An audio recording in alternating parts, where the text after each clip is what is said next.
Yeah, I'll react to that, sure.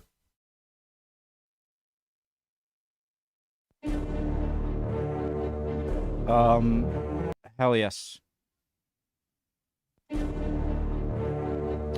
Okay, guys, I'd recommend watching previous episodes, previous parts. This is part 4. Thank you, Lydic7. So, Prince Eugene, I know he was a big fan of Napoleon. Other way around. Yeah, scratch that, reverse it. And this is getting into the War of Spanish Succession. Now, the 1700s is a century that doesn't seem to have as many. It seems like it is a relatively peaceful time. There's never really a peaceful century, right? But between the 1600s and the 1800s, it just seems like the 1700s don't have as much to it, which I could be very wrong. But that's at least what I'm learning and trying to find certain videos. You got the War of Spanish Succession, the Great Northern War, both of which are very, very early on. So barely 1700s. You have the 7 Years' War, which is obviously a giant conflict. And obviously you have, towards the end, you have the French Revolutionary Wars, you have the American Revolution, and so it's not empty. It just seems like, yeah, actually, I just named a lot. Anyways, let's go. 1701, Battle of Carpi, Prince Eugene's speed surprises the French. Get ready to learn. Phones away. On November 1st, 1700, King Charles II of Spain died childless, bringing an end to almost 200 years of Habsburg family rule over the Spanish Empire. The closest heirs to the crown of Spain were Austrian or French. Whoever's house assumed control over the Spanish throne would rule over the Kingdom of Spain and her vast overseas empire. The death of the King of Spain left a vacuum in the balance of power between the most influential European nations. Within days of the sickly king's death, the news reached the palaces and courts of Europe's great powers, and it seemed as though they would become embroiled in yet another major war.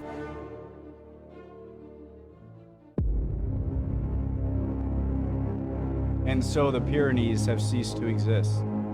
King Louis XIV of France, November 16th, 1700. It had been less than 5 years since the conclusion of the last major conflict, the 9 Years' War, which ravaged Europe for a decade. King Louis XIV, known throughout Europe as the Sun King for his immense wealth and absolute power over the Kingdom of France, was interested in acquiring the Spanish crown for his family, the House of Bourbon. It was too good an opportunity for Louis to simply give up. This was a chance to shape the most powerful empire the globe had ever seen and truly live up to his title of the Sun King. Well aware of Louis's ambitions with Spain, his arch-rival Leopold I, Holy Roman Emperor, contested the French claim to the Spanish throne. Fearing the loss of a balance of power in Europe if Louis was to acquire Spain, Emperor Leopold attempted to revive the Grand Alliance which had been formed against the Bourbons in the 9 Years' War, politically allying himself with the German states of the Empire, as well as the King of England, who was also the stadtholder of the Dutch Republic, King William III, more commonly known as William of Orange. As everyone held their breath, the Protestants and the Bourbons decided to go down the path of peace to avoid another bloody conflict.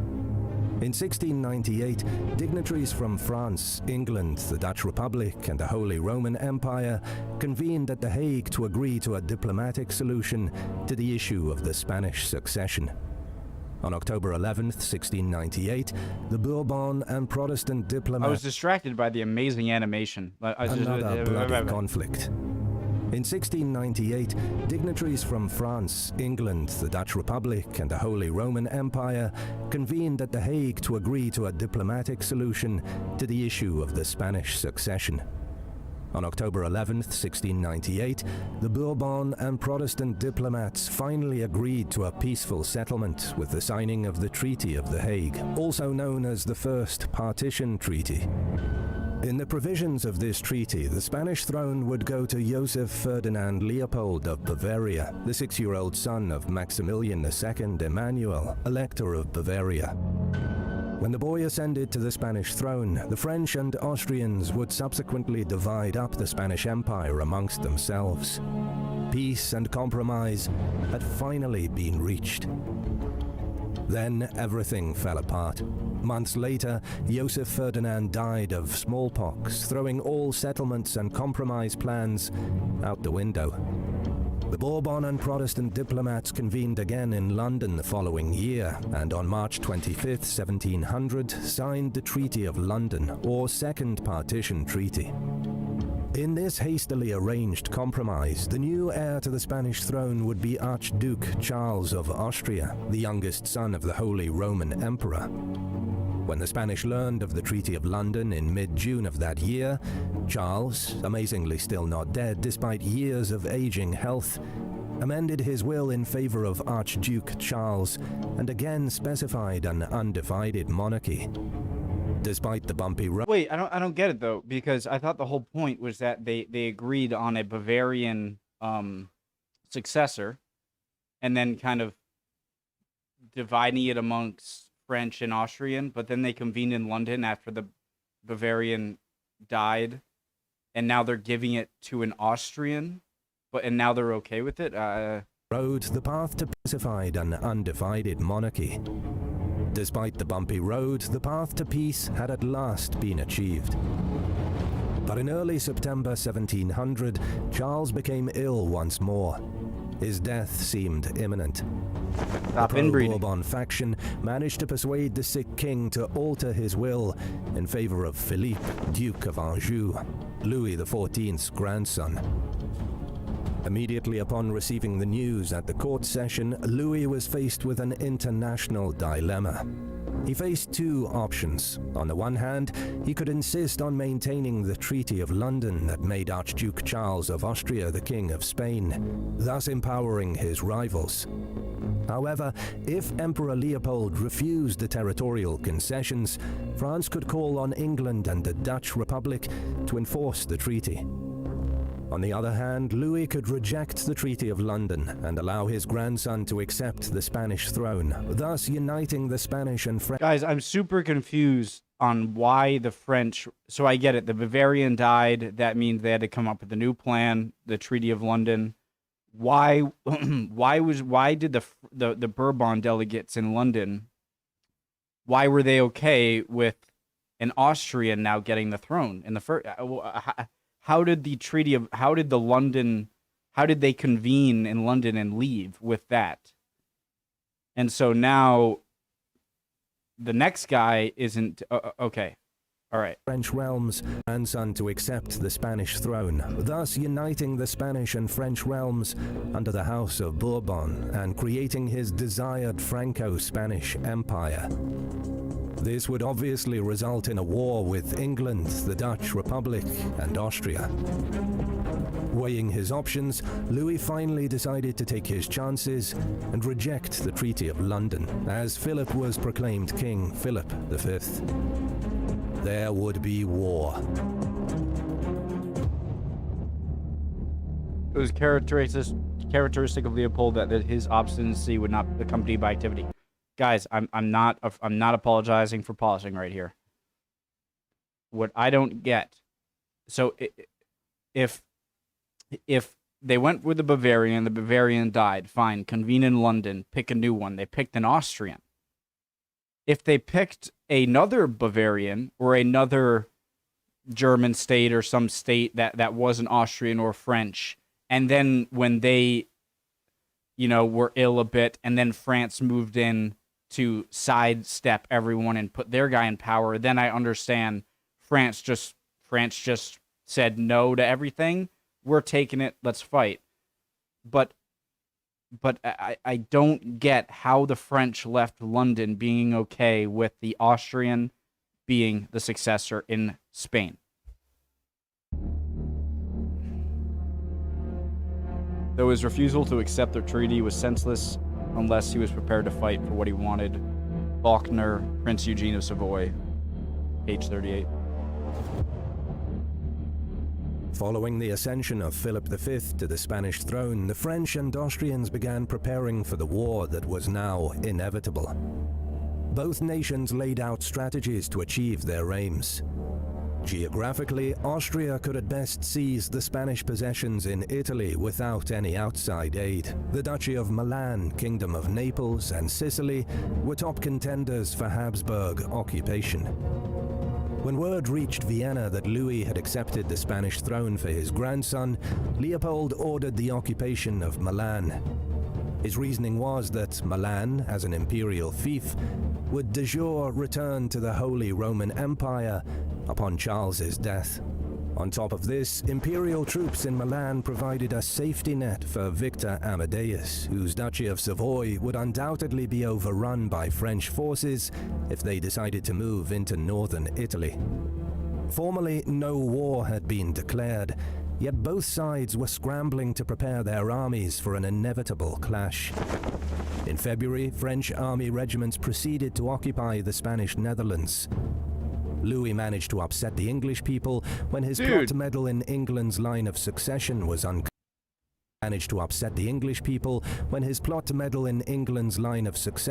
uncovered. Only Elector Max Emanuel of Bavaria, Governor-General of the Spanish Netherlands, openly allied himself with France. This was seen as a betrayal by the English and Dutch. So succession was uncovered.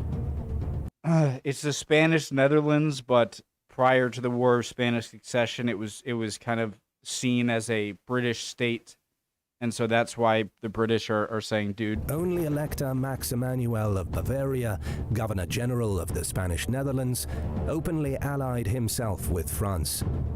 This was seen as a betrayal by the English and Dutch. Northern Italy would become the scene of the undeclared war's opening maneuvers. Leopold appointed Prince Eugene of Savoy as the commander of imperial forces in the region. The haphazard preparations for war left much to be desired. Eugene spent the first weeks of 1701 painstakingly collecting and equipping his Austro-Imperial army for the coming Italian campaign. This delay allowed the French army to cross into the Duchy of Savoy, shockingly under the graces of Victor Amadeus, and move through the Alpine passes into the Po Valley of northern Italy. The newly organized... Question, guys. What is it with Spanish troops right now? With any... What is it? What is the deal with the Spanish army? Are they just... Are they trying... Are they going to uprise... Like... Do they play any part in this? I mean, it's 1700. It's not like it's the... Spain still must have a significant force. So what are they doing in this time? Passes into the Po Valley of northern Italy. The newly organized French army of Italy, commanded by Lieutenant General René de Froulay, Comte de Tessy, occupied Milan. I listened, I heard it. The newly styled King Philip V of Spain was recognized by Naples and Sicily. Following this, Victor Amadeus decided to marry off his youngest daughter, Maria Luisa Gabriela, to the new Spanish king, betraying Emperor Leopold and establishing an alliance with France. Now Prince Eugene would have an incredibly daunting task set before him. It was amazing that an army and its artillery had crossed such dangerous and precipitous mountains where there had been no roads before. Eugene to Emperor Leopold. The energetic Marshal Nicolas de Catinat assumed command of the French army of Italy from Tessy. His goal in the region was to block any imperial attempt to cross the mountain passes. Catinat deduced that a nearby mountain pass at Verona was the most likely passage the Imperials would use, and so... Sorry, this is just like the early Napoleonic campaigns of Napoleon. Same deal. Pass at Verona was the most likely passage the Imperials would use, and so he set up a strong defensive line guarding it. Catinat believed his position was secure, since to the east the neighboring Republic of Venice was neutral. But in his vigorous preparations, Eugene had secretly reconnoitered passages over these mountains. In May, Eugene crossed the Adige with an imperial army organized into 4 marching columns and the army's supply and artillery train. An imperial detachment kept... Guys, I've driven through here. Well, my dad was driving. The terrain is insane. How they can move giant armies through blows my mind. Army's supply and artillery train. An imperial detachment kept an eye on Catinat at Verona, while Eugene used the rugged mountain passes in the east to move his main army. Neutral Venice officially protested, but their words were hollow and without force to back it. Only when Eugene's army had arrived in the region did Marshal Catinat realize the danger that his own army was in. Unsure of Eugene's intentions, Catinat divided his army. Ironically, this served to weaken his entire defensive line. Instantly recognizing his favorable position, Eugene saw a lucrative prospect in overrunning the enemy forces nearby the village of Carpi. The village of Carpi was strategically located between the Adige River and the Canal Bianco at the end of a narrow defile between the Adige and large swampy marshes defending the entry into the Verona Valley. The French post at Carpi was defended by 3 entrenched positions. One at Castagnaro extending from the cemetery and the church to the Canal Bianco, one south of town branching out of the river, and one entrenchment in the village itself. On the morning of July 8th, Eugene found an unguarded opening in Carpi's position at the nearby town of Castagnaro. His army embarked on a march from their camps on the plain of Villa Buona. French commander Saint-Frémont camped at Carpi with his cavalry force of 16 squadrons from 5 horse regiments. His command was firmly entrenched around Carpi and Castagnaro. 3 fusilier companies and 3 grenadier companies occupied the trenches around Castagnaro. General Tesi was camped with his division of 8 infantry battalions and 20 cavalry squadrons further north.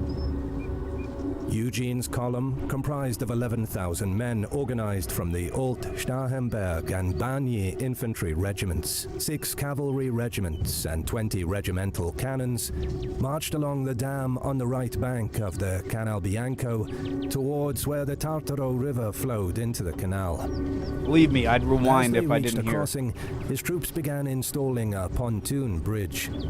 On the opposite end of the riverbank, Prince Commercy's column encamped at Castel Guglielmo. Slightly smaller than Eugene's column, 7 battalions organized into 2 infantry regiments and 16 squadrons in 6 cavalry regiments, Prince Commercy's column marched along the Tartaro bank before installing a bridge at the crossing point.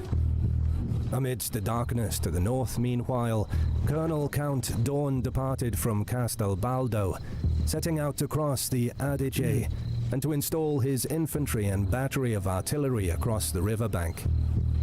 A 4th column under General Borna did not make any river crossings, instead marching upstream along the Adige's banks, where he installed his artillery battery across from Carpi. Around 3 a.m. on a dark and rainy night, Eugene's and Commercy's columns finished crossing their pontoon bridges. Commercy's column ran into a small French picket detachment, but easily drove it back and scattered them with a few musket volleys.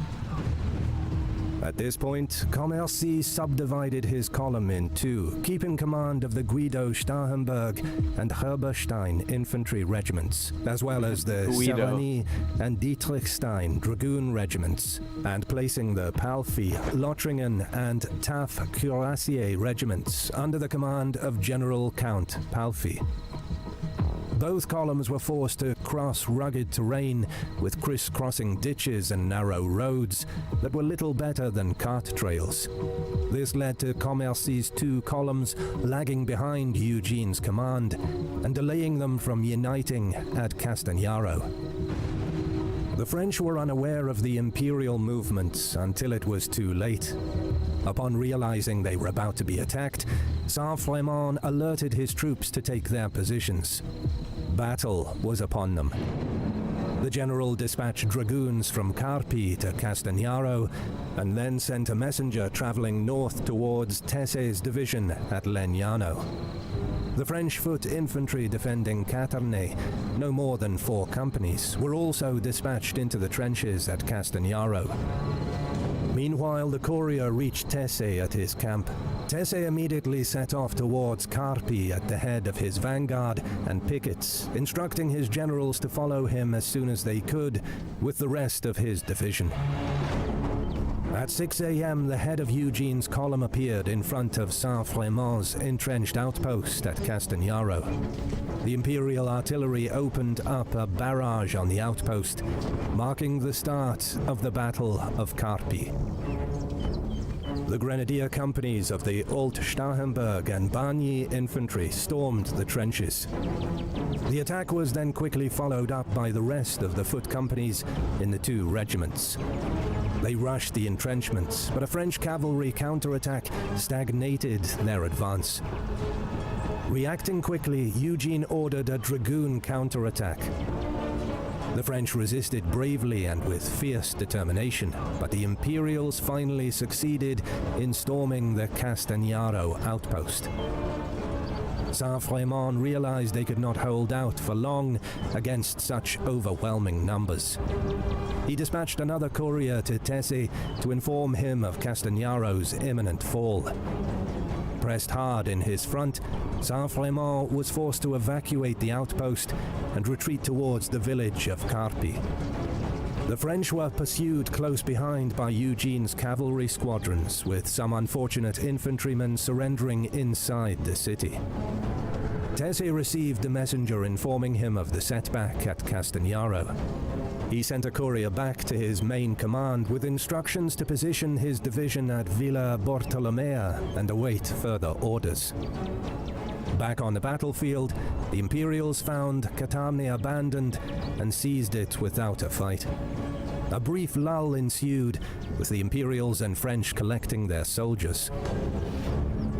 Once his forces were collected and reorganized, Eugene ordered his troops to advance in 2 columns, flanked by cavalry on the left side. The marshy terrain, canals, and bushes proved to be an incredible challenge for the infantry to surmount. By now, Tessè had arrived on the battlefield with his pickets. Upon learning of the Imperial advance, he wasted little time in planning his next move. He took command of Saint-Frémont's cavalry force and orchestrated a flanking maneuver against the disorganized Imperial columns. Tessè sent the Ruffy cavalry regiment into a frontal charge against the Imperial infantry, advancing on Carpi, while flanking the cavalry on the left. Concentrated and accurate volley fire from the infantry, combined with the arrival of the Vaudémont-Corassier regiment, halted the advance of the French cavalry and prevented their complete encirclement. The battle had now turned in Eugene's favor. The French cavalry resisted bravely, but the Imperial... It's interesting knowing, like the cavalry to swing around over here, but then their cavalry is gonna swing around them, so you have to know to send a second one in to stop this, and then a third one to try and swoop around, but they had the know-it-all to stop the third one here.